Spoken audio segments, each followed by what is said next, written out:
Get ready, start. Sri Ravi Kant, learned senior counsel, submitted that the notice under section 13(2) of the Act was with regard to the two properties located at Agra and Noida, and that possession under section 13(4) of the Act was only confined to one property located at Agra, and the procedure adopted by the respondent bank was patently illegal. The learned counsel submitted that since the notice had been issued under section 13(2) of the Act for two properties, the respondent bank were legally bound to take the possession of both the properties and could not take possession of one property only, and therefore the entire exercise made under section 13(4) of the Act was patently illegal.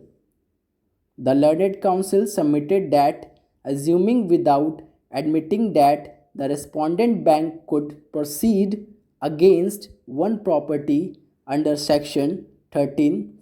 of the Act, the procedure prescribed under Rule 8(2) of the rules was not followed, inasmuch as there was only one publication in the Hindi newspaper Dainik Jagran, whereas the rule contemplates mandatory publication in two newspapers.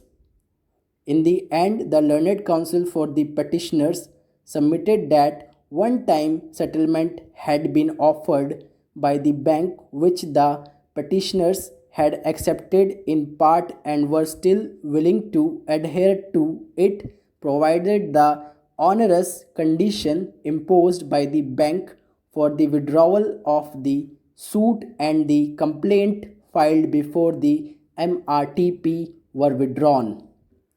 The learned counsel also submitted, in view of the fact that certain recoveries were against the petitioners and the matter was pending consideration, the present proceedings ought to have been stayed and the debts recovery tribunal should not have proceeded with